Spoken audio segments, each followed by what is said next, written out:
आगे बढ़ेंगे। आज की एक और बड़ी खबर देखिए। अब से 3 दिन बाद Bharat, Pakistan, Afghanistan, Bangladesh, Japan, Indonesia, Malaysia, इन देशों में समेत कई देशों में ईद उल अदा यानी कि बकरीद का त्योहार 29 जून को मनाया जाएगा। बकरीद के त्योहार को ध्यान में रखते हुए इस्लामिक सेंटर ऑफ इंडिया ने भारत के मुसलमानों के लिए एक एडवाइजरी जारी की है।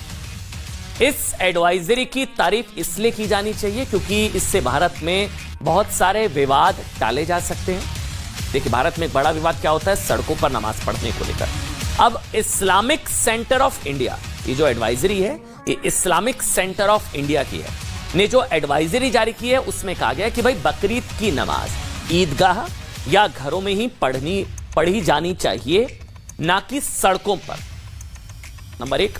मुसलमानों के लिए दूसरी सबसे बड़ी एडवाइजरी ये है बकरीद के दिन कि वो कुर्बानी उन्हीं जानवरों की करें जिनकी इजाजत देश का कानून देता है।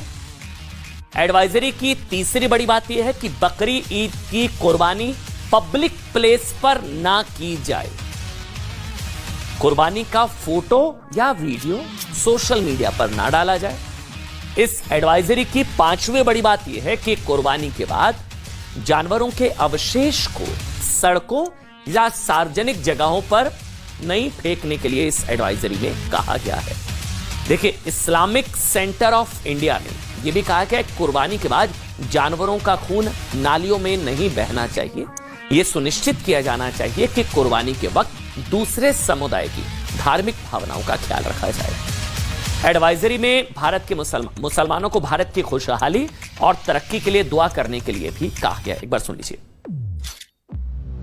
सिर्फ और सिर्फ उन्हीं जानवरों की कुर्बानी की जाए जिन पर कोई कानूनी बंदिश नहीं है, और कुर्बानी किसी भी पब्लिक प्लेस पे, सड़क के किनारे या गली में हरगिज़ ना की जाए, बल्कि जो बड़े मदारिस हैं या जो बड़े अपनी प्राइवेट जगहें हैं वहीं पर खाली कुर्बानी की जाए। कुर्बानी के जानवर के खून को नालियों में हरगिज़ ना बहाया जाए क्योंकि मजहबी तौर पर भी इसकी मनादी है और हाइजीनिक पॉइंट ऑफ व्यू से भी ये नुकसानदेह है। लिहाजा उसके ब्लड को कच्ची ज़मीन में दफन कर दिया जाए ताकि वो पेड़ पौधों के लिए भी खाद का काम कर सके। अच्छा, देखिए, अब हम बकरीद के मौके पर एक एक्स्ट्रा विचार भी आपसे शेयर करना चाह रहे हैं। देखिए, इस एक्स्ट्रा विचार को आप एनवायरमेंट फ्रेंडली, अर्थ फ्रेंडली या एनिमल फ्रेंडली विचार भी कह सकते हैं। ये विचार पहले भी कई बार देश के कुछ मुस्लिम परिवार बकरीद का केक काट कर दे चुके हैं। मुस्लिम परिवार, जी हाँ, बकरीद के त्योहार का मुस्लिम समुदाय में बहुत महत्व है।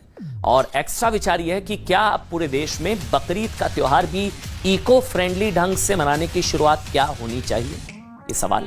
क्योंकि देखिए, पिछले कई वर्षों में भारत में प्रकृति को ध्यान में रखते हुए इको फ्रेंडली दीपावली मनाई जा रही है।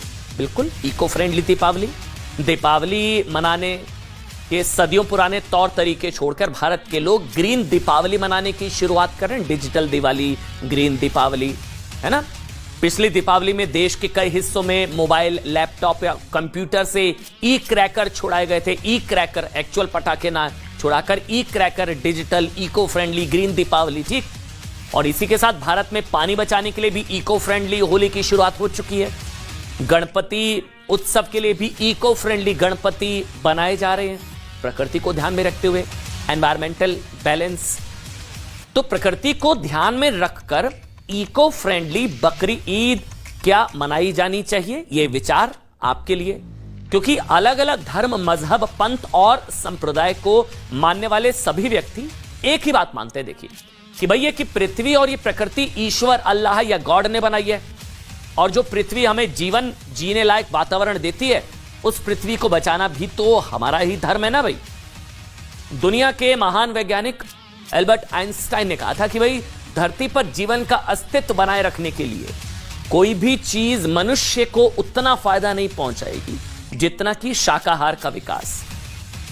लेकिन क्या आप जानते हैं कि प्रकृति और शाकाहार के सिद्धांत के उलट सिर्फ बकरीद के दिन दुनिया भर में 7 करोड़ से ज्यादा जानवरों की कुर्बानी दी जाएगी। 7 करोड़, इनमें से आधे यानी कि करीब 3.5 करोड़ एक अनुमान के हिसाब से जानवरों की कुर्बानी भारत, बांग्लादेश, पाकिस्तान, अफगानिस्तान और इंडोनेशिया में दी जाएगी। 3.5 करोड़। अब जानते हैं कि इतनी बड़ी संख्या में पशुओं की कुर्बानी का प्रकृति पर कितना बुरा असर होगा। कितने करोड़ लीटर पानी बर्बाद होगा, कितनी बड़ी मात्रा में ग्रीन हाउस गैस का उत्सर्जन होगा। वर्ल्ड वाइल्ड लाइफ फंड के शोध में दावा किया गया है कि गाय और उसकी श्रेणी में आने वाले जानवरों के 1 किलो मांस के उत्पादन से खाने तक की प्रक्रिया में करीब 26,000 लीटर पानी खर्च होता है। ये पानी चारा उगाने, गाय को पिलाने, गौशाला की सफाई, फिर हत्या के बाद मांस की सफाई और फिर पकाने तक में इस्तेमाल होता है। 26,000 लीटर। इसके अलावा 1 किलो मांस पैदा करने में 7 किलो अनाज या सोयाबीन इस्तेमाल होता है।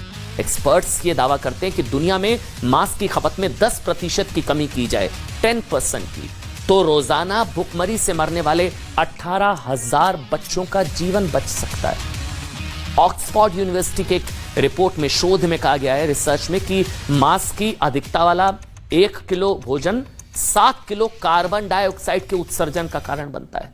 ऑक्सफोर्ड स्कूल के मार्को स्प्रिंगमैन की रिपोर्ट दावा करती है कि अगर सिर्फ रेड मीट को खाने से अगर हटा दिया जाए तो खाने की वजह से ग्रीन हाउस गैसों के उत्सर्जन में 60% तक की कमी आ सकती है। इसके अलावा जानवरों को मारने के बाद जो अवशेष बचता है वो या तो जमीन को प्रदूषित करता है या फिर नदियों और जलाशयों को प्रदूषित करता है। जिन जानवरों को सिर्फ खाने के उद्देश्य से पाला जाता है ना, उन्हें बहुत सी दवाएं भी दी जाती हैं। ये जहरीले रसायन इंसान के शरीर और जमीन में मिलकर पूरे इकोसिस्टम को जहरीला बनाते हैं। देखिए, बकरीद के मौके पर प्रकृति और प्रकृति के इकोसिस्टम को कितना बड़ा नुकसान होता है ये बताने की जरूरत नहीं है। ये वैसे अच्छा, ये तस्वीरें हैं, ये आप बांग्लादेश से कुछ वक्त पहले आई तस्वीरों से आप समझ सकते हैं क्या हुआ था। 2016 में बकरीद के मौके पर लाखों जानवरों की कुर्बानी की गई, जिसके बाद राजधानी ढाका में जरा सी बारिश के बाद ढाका की सड़कों पर बहुत भयानक तस्वीरें दिखी। जानवरों के खून से ढाका की नालियां, सीवर और गटर भर गए। 2016 के बाद भी बांग्लादेश में बकरीद के मौके पर ऐसी तस्वीरें दिखना नई बात नहीं रही। अच्छा, इसीलिए हमको लगता है कि जब eco friendly Deepawali, eco friendly Holi, eco friendly Ganpati होता है ना, तो इसलिए देश में कई बार ये विचार आता है लोगों के जहन में कि इको फ्रेंडली बकरीद का विचार क्या होना चाहिए, क्या उस पर अमल हो सकता है, क्या वो टाइम आ गया है। अच्छा, एक और चीज आपको बताते हैं। पिछले कुछ सालों में लखनऊ, आगरा समेत कई जगहों के कुछ मुस्लिम जानवरों का खून बहाने की वजह से इको फ्रेंडली बकरीद मनाकर मिसाल पेश कर चुके हैं। जी हां, इको फ्रेंडली बकरीद को बढ़ावा देने के लिए बकरे की तस्वीर वाला केक, ये देखिए, उसको काटकर जीव हत्या रोकने का संदेश दिया मुस्लिम परिवारों ने। अब सवाल ये है, क्योंकि विचार कोई एंटी मुस्लिम नहीं है, मुस्लिम परिवारों ने भी ये नजीर पेश की थी।